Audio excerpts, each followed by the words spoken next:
Olá pessoal, tudo bem com vocês? Como vocês estão? Preparados para mais uma aula de geografia? Hoje nós vamos continuar a região centro-oeste e vamos conhecer um pouquinho sobre o Pantanal.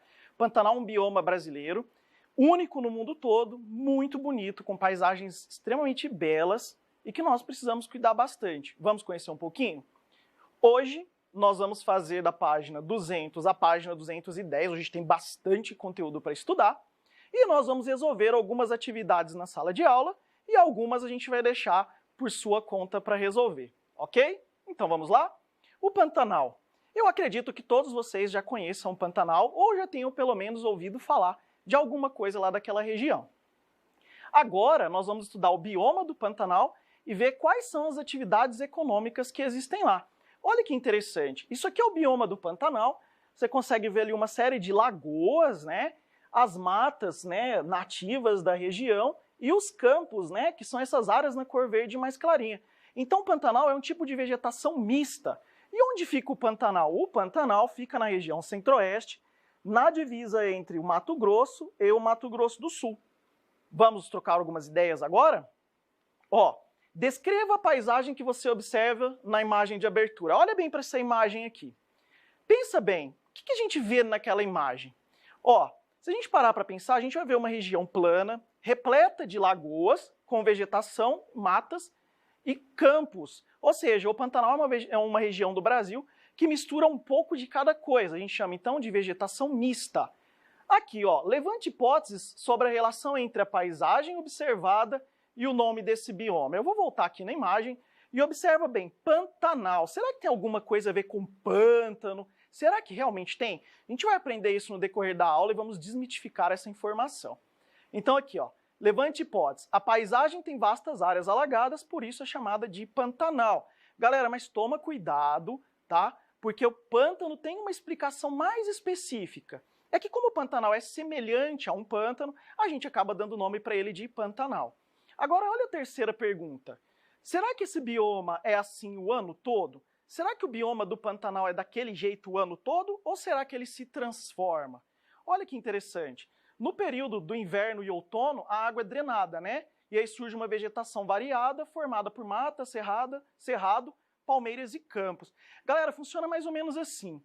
De novembro até abril, chove bastante, tá? Chove bastante na América do Sul e chove bastante naquela região. Então os rios enchem, transbordam, e ao transbordar, ele enche aquelas lagoas todas. E ali de maio até outubro, para de chover, entra no período de estiagem. E aquelas lagoas todas que nós vimos lá no comecinho, elas começam a secar e vão desaparecendo. E à medida que elas vão desaparecendo, vão surgindo matas e áreas de vegetação aberta, tá? Então o Pantanal a gente fala que é uma vegetação sazonal, ou seja, ela passa por transformações no decorrer do ano. Agora vamos conhecer um pouquinho melhor o Pantanal e quais os tipos de animais nós encontramos lá. Tá aqui, terra de jacarés e tuiuius, araras e onças, a planície mato-grossense, também chamada de Pantanal, é conhecida por sua beleza e natureza exuberantes. Olha para essa imagem aqui de um tuiuiu, em alguns lugares do Brasil ele é chamado de jaburu.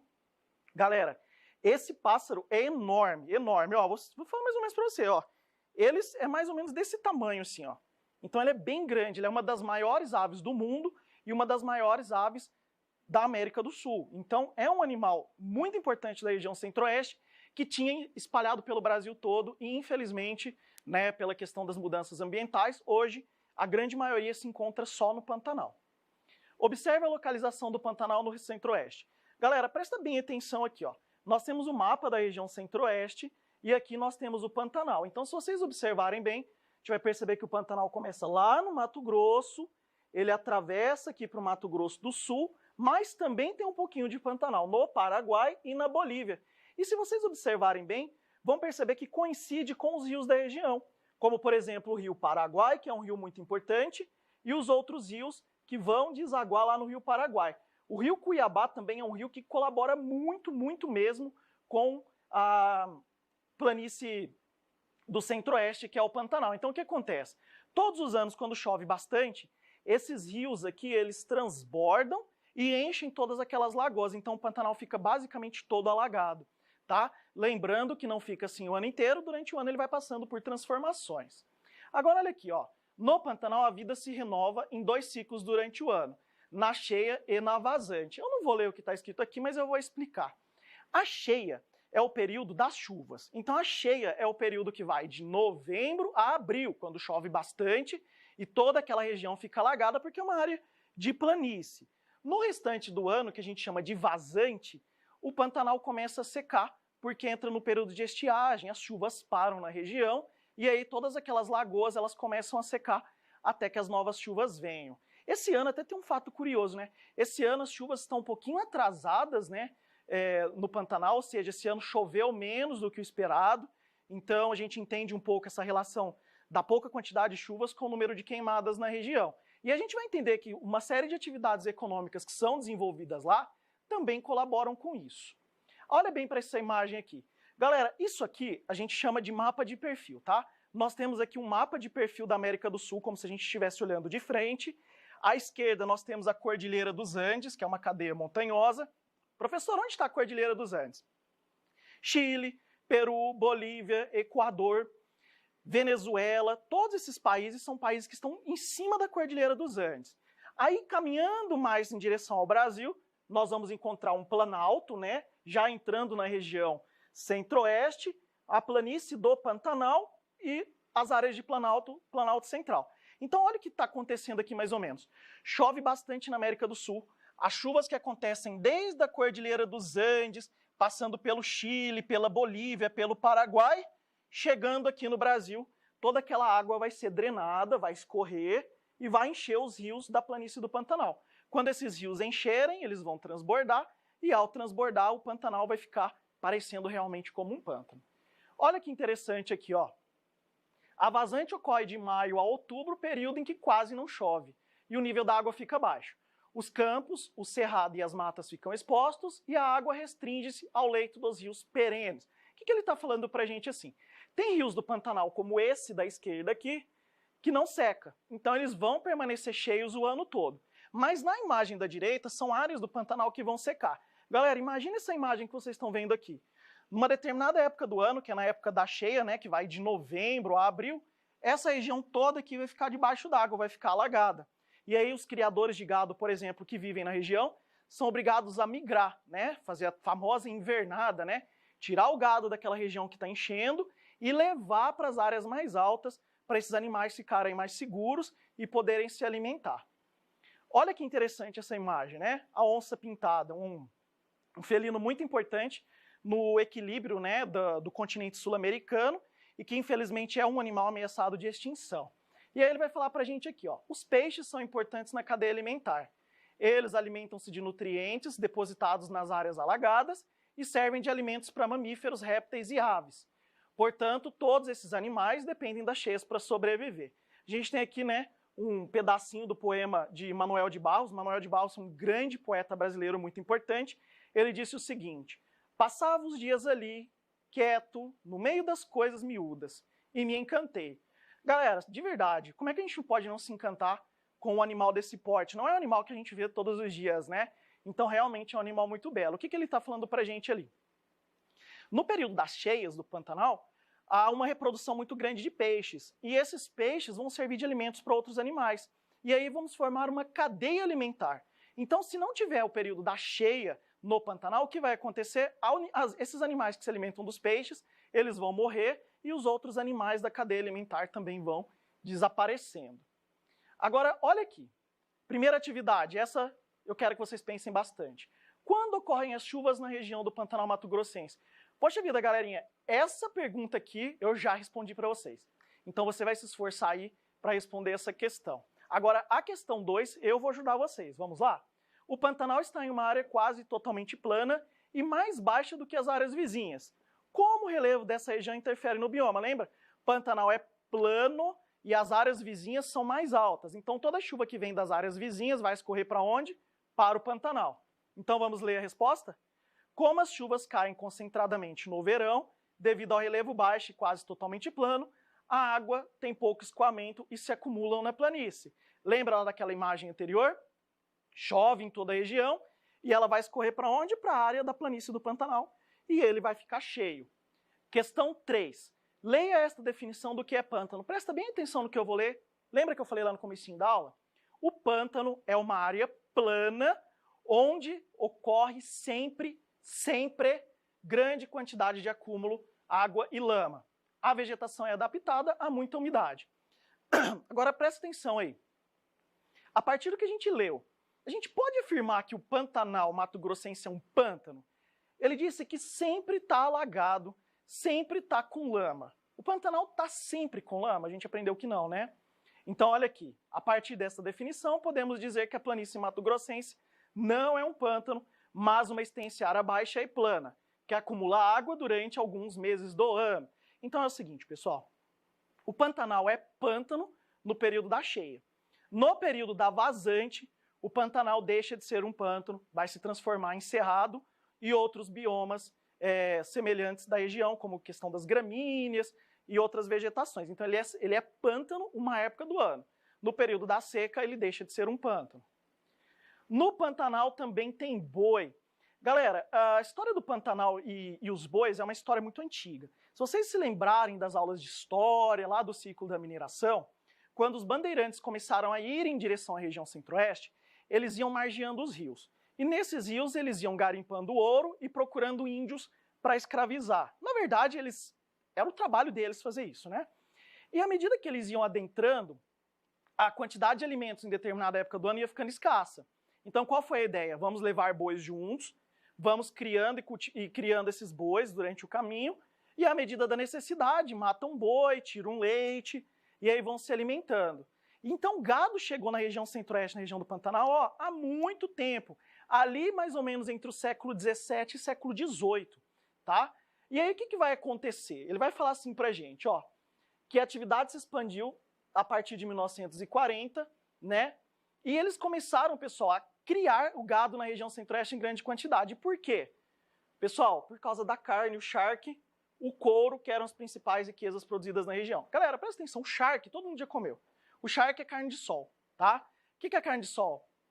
Pessoal, essa carne de sol é aquela carne salgada que usa, por exemplo, para fazer um arroz carreteiro. Acho que todo mundo já comeu arroz. Quem é de Barretos e não comeu arroz carreteiro não é de Barretos, né?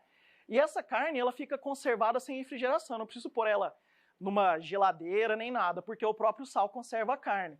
E aí, olha que interessante, ele vai falar aqui pra gente, graças à pecuária, uma cena comum no Pantanal, são as comitivas, ou seja, centenas de cabeças de gado sendo tocadas por vaqueiros para fugir das águas que sobem no período das chuvas. Então, o que ele está falando aqui pra gente? Que numa determinada época do ano, esses animais são levados para regiões mais altas, né, do Pantanal. Por quê? Porque o Pantanal vai encher. Tá? Então, a questão do gado e o Pantanal é uma história muito antiga. Olha bem para essa imagem aqui. A gente está vendo aqui os pantaneiros, né, as pessoas que moram lá, tocando a boiada. Galera, lembrando que nós temos mais ou menos na região centro-oeste cerca de 100 milhões de cabeças de boi, hein? 100 milhões de gados na região centro-oeste. Tá aqui, estes pastos são denominados invernadas. Então, o que é isso? O que eles estão fazendo aqui? Eles estão levando a boiada para as áreas mais altas. E eles fazem isso todos os anos. Pessoal, imagina, uma época do ano leva o boi para a área mais alta, quando começa a secar, pega o boi, traz de volta. Tá? Então, os pantaneiros têm trabalho com os bois o ano todo. Agora, olha que interessante. O Pantanal ainda tem áreas limpas, sem contaminação por agrotóxicos e fertilizantes. Aí ele vai falar assim pra gente, isso é possível porque uma infinidade de pássaros, como a garça carrapateira, se alimenta de moscas e carrapatos, não permitindo a proliferação de pragas, como acontece em outras regiões do Brasil. Aí ele vai falar pra gente aqui que preservar o bioma não é nada fácil, né? E ele deve principalmente às atividades dos próprios pantaneiros. Galera, e aí, o que acontece isso? Como uma região que não tem tanta agricultura, então não tem uso tanto de fertilizante agrotóxico, o boi que é criado naquela região recebe o nome de boi verde ou carne verde. O que significa isso? Pessoal, significa que aquele animal se alimenta de pastagem natural, do pasto natural, e esse pasto está livre de fertilizante agrotóxico. Isso, galera, é uma tendência no mundo todo, tá? Alimentos mais saudáveis ou menos contaminados, se é assim que a gente pode dizer. Agora, olha a pergunta número 1, página 206. Qual a relação entre o ouro e o desenvolvimento da pecuária no início da colonização da região pantaneira? Poxa vida, a gente já falou sobre isso, né? Os colonizadores iam para o centro-oeste em busca de ouro. parte deles eram os bandeirantes. Portanto, não se preocupavam em fazer lavouras que abastecessem os pousos. Os pousos eram os locais que eles paravam para descansar. Assim, o gado tornou-se importante fonte de alimento. Então, como eles não se preocupavam em plantar nada, eles comiam basicamente a carne animal. Pessoal, arroz carreteiro, feijão gordo, é comida típica de pantaneiro. Por quê, pessoal? Como são alimentos que são conservados no sal, eles não precisam de refrigeração. Então, eles param, né, na região do pouso, cozinham lá um arroz com um pouco de carne, fazem lá um feijãozinho bem gostoso, e é uma comida típica tradicional de regiões onde tem criação de gado, mas principalmente no Pantanal. Questão 2. O boi orgânico é uma nova possibilidade de riqueza para o Pantanal. O que significa essa expressão? Lembra que eu já falei? Boi orgânico é uma expressão que significa boi criado em pastos, sem utilização de agrotóxicos. Ou seja, é um boi teoricamente mais saudável. Agora olha a pergunta B. Por que o mercado para esse tipo de carne tem crescido no Brasil e no exterior? Olha aqui. Porque as pessoas estão se conscientizando sobre o fato de que alimentos contaminados com agrotóxicos podem fazer muito mal à saúde. Por isso, preferem aqueles que são livres de produtos químicos, popularmente chamados de produtos orgânicos. Galera, qualquer coisa que seja orgânica são coisas livres de produtos químicos. Você pode fazer uma horta orgânica na sua casa utilizando adubo natural. Resto de frutas, de cascas, de alimentos. Você vai guardando isso, faz lá uma compostagem e você pode usar de adubo, sem utilizar nada químico. A partir do momento que você coloca qualquer coisa que seja química na plantação, deixa de ser orgânico. Então, orgânico é um alimento teoricamente mais saudável para a nossa saúde. Olha essa imagem aqui, tem um boi, tem dois pássaros, né, pousados nas costas do boi, no lombo do boi, né? Aí olha a pergunta, como a garça carrapateira contribui para a existência do gado orgânico? Galera, existe uma relação muito interessante aqui, de protocooperação. O boi ajuda a garça e a garça ajuda o boi. Como? Olha ali. A garça carrapateira se alimenta de carrapatos e moscas que pousam no gado e trazem doenças. Assim, não é necessário utilizar medicamentos, como acontece em outras regiões, para o gado não contrair doenças. Então, a própria garça carrapateira faz o trabalho de comer os carrapatos e livrar o boi das moscas. Olha que interessante. Essa relação na natureza é chamada de protocooperação, ou seja, o boi ajuda a garça e a garça ajuda o boi. Agora, essas questões aqui são questões muito discutíveis, tá? Porque elas vão envolver duas coisas, pessoal, presta atenção. Uma coisa é preservar a natureza e outra coisa é trazer o progresso. Sempre tem que existir uma coisa chamada equilíbrio. Como assim, professor? Equilíbrio, turma, presta atenção. Se eu tenho a região do Pantanal e eu quero levar desenvolvimento para quem vive no Pantanal, eu preciso de investimento. Como, por exemplo, implantação de pequenas hidrelétricas. Hoje, turma, é impossível você viver sem energia elétrica em qualquer lugar do mundo. Só que tem um problema, porque à medida que eu implanto usinas hidrelétricas, o que acontece? Nós somos obrigados a construir barragens, e essas barragens vão interferir lá naquela dinâmica que envolve alagar e secar do Pantanal. Então, é uma coisa que tem que ser feita com muito cuidado e muito estudo. Professor, mas não pode então levar a desenvolvimento? Pode. Só que isso tudo tem que ser feito através de pesquisa, de estudo, não simplesmente ir lá fazer porque acha que é importante. Então nós temos aqui, ó, só na região centro-oeste, na região do Pantanal, mais de 40 barragens. Galera, lembrando que funciona assim. Quando você constrói uma usina hidrelétrica, uma grande área é alagada. Aquela área toda alagada vai ficar submersa, debaixo d'água. Ela vai entrar em decomposição e essa decomposição vai liberar ácidos na água. Esses ácidos vão roubar o oxigênio da água e os peixes vão morrer asfixiados. Então é um ciclo, né, que vai acontecer negativo ali. E para essa área voltar ao normal, são pelo menos de 30 a 50 anos para se recuperar. Então talvez fazer um estudo técnico mais aprofundado seja interessante na instalação de usinas hidrelétricas. Lembrando que a energia elétrica é importante para o desenvolvimento de qualquer região. Olha aqui uma imagem de uma usina hidrelétrica na região do Pantanal, né? Olha aqui, ó. Parte da água é alimentada pelo rio Cuiabá e seus afluentes. Em 2015 já tinham 14 barragens construídas e 41 planejadas. Esses rios já sofrem várias alterações que ameaçam o equilíbrio no Pantanal. Olha que interessante, ó. Aqui é a usina de Manso, né, no rio Cuiabá. Lembrando que eu já falei para vocês lá no comecinho da aula, né? O rio Cuiabá é um rio importante para a dinâmica do Pantanal. e se continuar a construção de muitas barragens ao longo do rio, o fluxo e a dinâmica do Pantanal pode se prejudicar. Lembra que eu falei para vocês? Aquela questão do Pantanal ficar alagado é importante para a reprodução dos peixes. Então, à medida que os peixes vão perdendo seu espaço, outros animais também vão deixando de se alimentar. Olha essa imagem aqui. Essa imagem aqui é típica do pantaneiro, do ribeirinho. O que é isso? Pessoal, ele mora na beira do rio, tá? Se você prestar atenção, ele tem os barquinhos dele aqui, onde ele pesca para se alimentar. Ele tem os animais que ele cuida daqui. Geralmente ele tem uma plantaçãozinha ali, onde ele vai colher alguns alimentos que ele vai consumir durante o dia. E muitos deles vão também criar algum boi, porquinho, galinha, para se alimentar. Então, o modo de vida do pantaneiro, geralmente é um modo bem simples. Até o cantor Almir Sater, né, que é lá daquela região e que fica bastante lá, ele gosta muito do Pantanal. Nas suas músicas ele escreve letras simples, falando da vida simples do pantaneiro, da vida simples de quem mora no campo, né? Retratando um pouco da realidade deles lá. Agora, olha outra coisa que talvez seja um grande problema. Talvez não, é um grande problema. Olha aqui. O desmatamento das matas ciliares do alto curso dos rios para a produção de carvão vegetal. Galera, um outro problema muito grande na região centro-oeste, na região do Pantanal, é a retirada da mata ciliar para usar a madeira para fazer carvão. O pessoal tem muita carvoaria lá naquela região. Então desmata aquela mata que fica na margem do rio, que protege o rio. Na verdade, é a mata que mais deve ser preservada, a mata ciliar, aquela mata que acompanha o rio, e eles derrubam a mata para fazer o carvão vegetal. O carvão lá que a gente usa para fazer churrasco. Agora nós temos uma outra imagem de um outro problema também na região do Pantanal. É uma região considerada chamada Maciço do Urucum. Olha o que está acontecendo aqui. Se vocês observarem aqui, aconteceram escavações, né? Atividades de mineração. Quando a gente estudou Minas Gerais, lá a gente viu bastante mineração no Brasil. E aqui, ó, a gente pode perceber que é mineração do ouro. Galera, a água tá marrom não é porque tem ouro na água não, tá? Isso é barro, tá?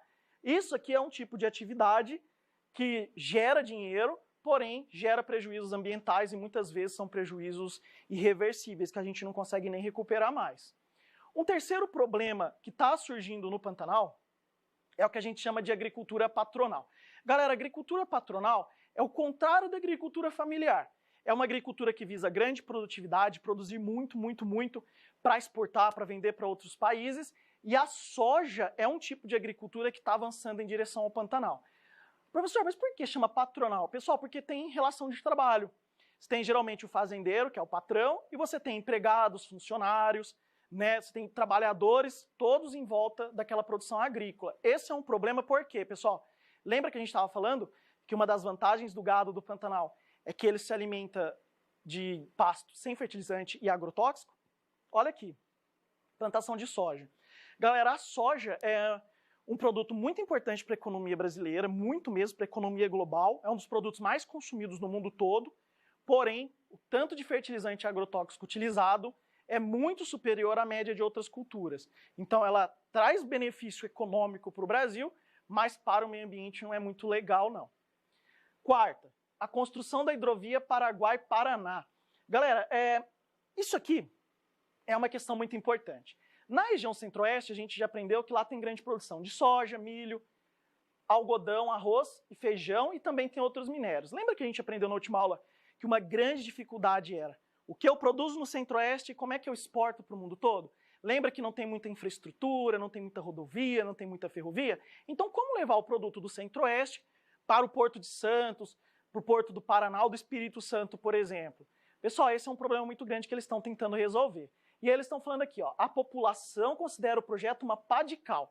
Galera, pá de cal é o seguinte, quando enterrava lá o corpo lá do falecido, da falecida, jogava uma pá de cal por cima para diminuir um pouco do cheiro. Então, o que significa essa pá de cal? Eles estão falando o seguinte, que esse projeto de construir uma hidrovia, pessoal, a hidrovia é como se fosse uma estrada no rio. E para fazer isso, vai precisar dragar o rio, ou seja, aprofundar o leito do rio, tirar terra do fundo do rio.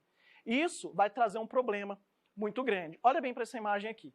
Situação do rio normal e a gente tem uma distância aqui, né? Olha na imagem de baixo como a distância aumentou. Então, como é que a gente faz para o rio ficar mais profundo? A gente tem que tirar terra do fundo dele, do leito do rio. E ao tirar terra do fundo do rio, esse processo chama dragagem, ele vai ficar mais profundo. então pode acontecer um problema. Lembra que a gente viu que os rios do Pantanal, eles transbordam? Se o rio ficar mais profundo, talvez ele não transborde. Então, essa aqui é uma outra obra que também tem que ser feita com muito cuidado, com muito estudo e muito planejamento, para não prejudicar o bioma do Pantanal. Galera, isso aqui é uma obra que aconteceu no mundo inteiro. Tem muitas hidrovias na Europa, a Europa é a campeã de hidrovias. Só que algumas lá foram planejadas e outras nem tanto. E hoje, algumas cidades europeias sofrem muito, principalmente na França, com o processo de dragagem de rios. Então, prejudicou, de certa forma, o equilíbrio do meio ambiente da Europa. Então, se a gente vai fazer alguma coisa parecida no Brasil, tem que ser feita com muito cuidado.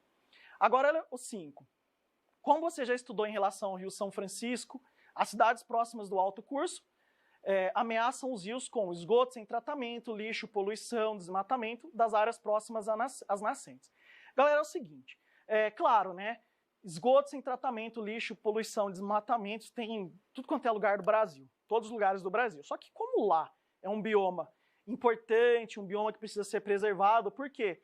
Pessoal, porque a ONU, a Organização das Nações Unidas, em parceria com a Unesco, determinou que o Pantanal é uma reserva da biosfera mundial. O que significa isso?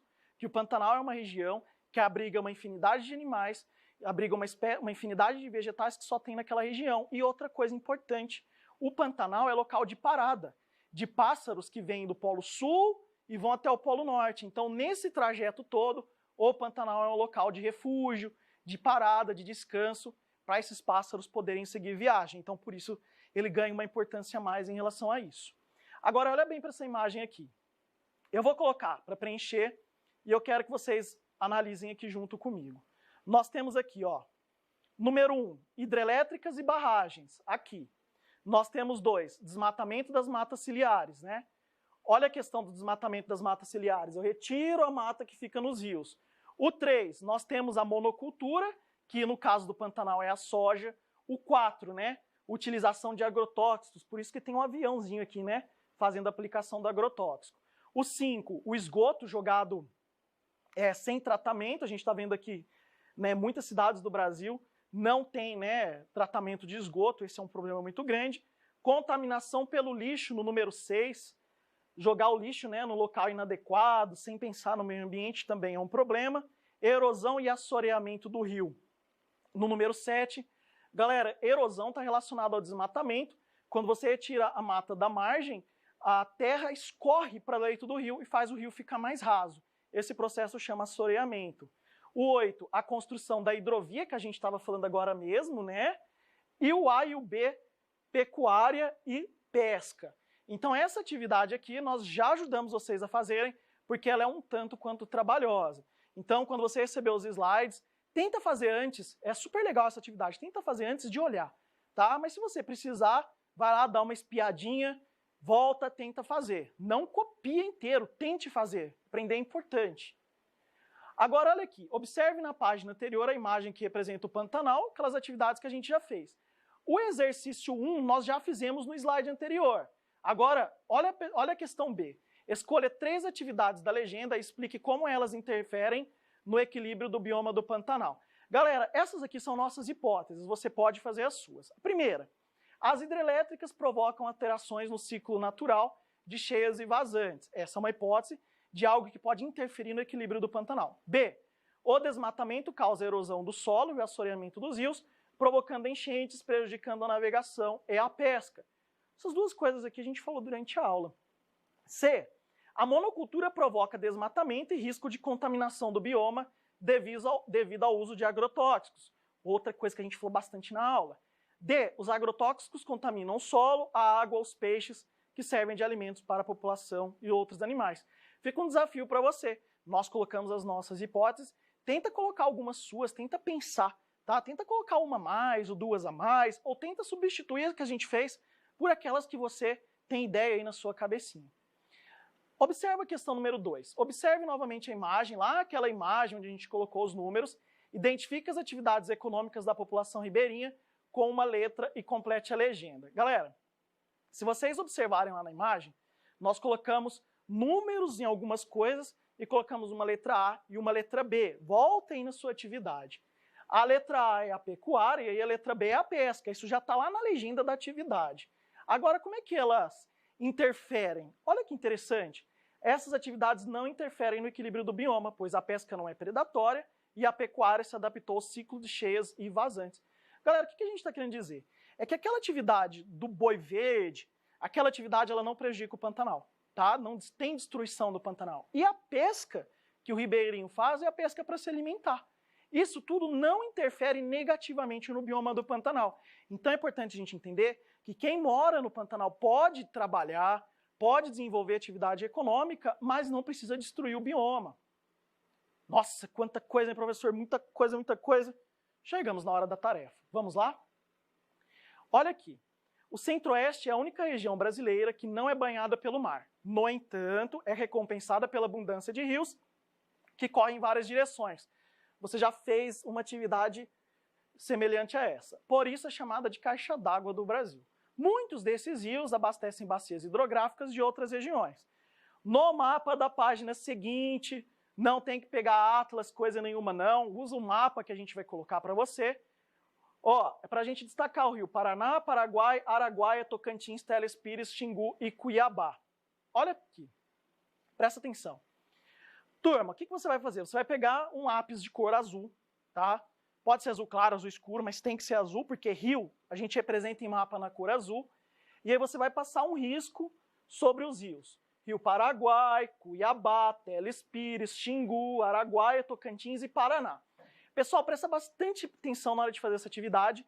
Por quê? Pessoal, porque se você fizer errado, não tem como apagar, tá? Então observa bem essa resolução que a gente fez. Professor, mas é difícil? É difícil, pessoal, porque não tem muito nome, né? Mas faz com carinho para você não errar.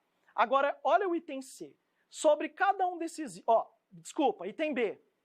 Passe um traço azul sobre eles e escreva o nome de cada um. Então, esses rios que estão aqui, você vai fazendo aquele mapa da página seguinte, passando um traço azul. No item C, o que você vai fazer? Sobre cada um desses rios, você vai responder qual direção cardial ou colateral cada rio corre, ou seja, se é norte, se é sul, se é leste, oeste. Esse rio banha outra região brasileira, então você vai ter que observar se ele passa pela região norte, nordeste, sul e sudeste, se ele passa por outra região do Brasil, além da centro-oeste. Esse rio é divisa entre estados, regiões ou países? Quais? Então você vai olhar quais rios que dividem duas coisas. Qual rio divide um estado do outro, qual rio divide um país com o outro. Então essa atividade aqui vai ficar por sua conta. O mapa, pessoal, não é para você procurar no Atlas não, tá? Lá na página 213 tem um mapa para você resolver o exercício. 2. Faça o que se pede a seguir.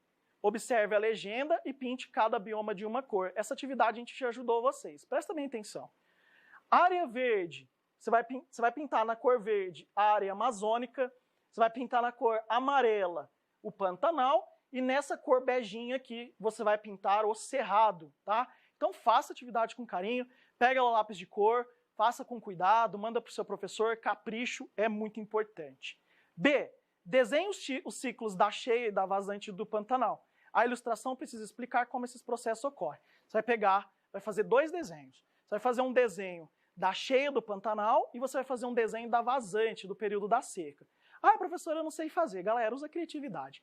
Faça desenhos bem bonitos, manda para sua professora e geralmente quando você capricha aí, os professores me mandam e eu fico super contente, tá bom? Vamos lá? 3. Analise os mapas para responder as perguntas. Galera, olha aqui os 2 mapas. Nós temos um mapa de 2002 e um mapa de 2012, 10 anos se passaram entre eles. Olha aqui, você vai observar que no mapa 1 nós temos a área cultivada com soja. No mapa 2, a área cultivada com soja. Só que se vocês observarem bem, vocês vão perceber que a soja avançou em direção ao Pantanal. Ou seja, áreas que são do Pantanal estão sendo ocupadas pela soja.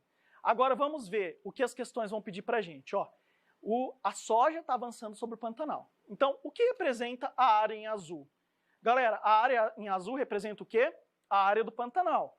E a área verde representa o quê? A soja. B. De que ano é o primeiro mapa e o segundo? Nossa, que fácil, hein? O primeiro mapa é de 2002 e o segundo é de 2012. O item C. Compare os 2 mapas e responda. O que é possível perceber em relação ao cultivo de soja nesse período?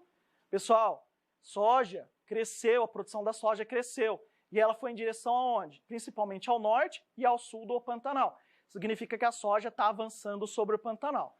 Vocês estão vendo aqui o item D e o item E? Esses dois vão ficar por sua conta, tá bom?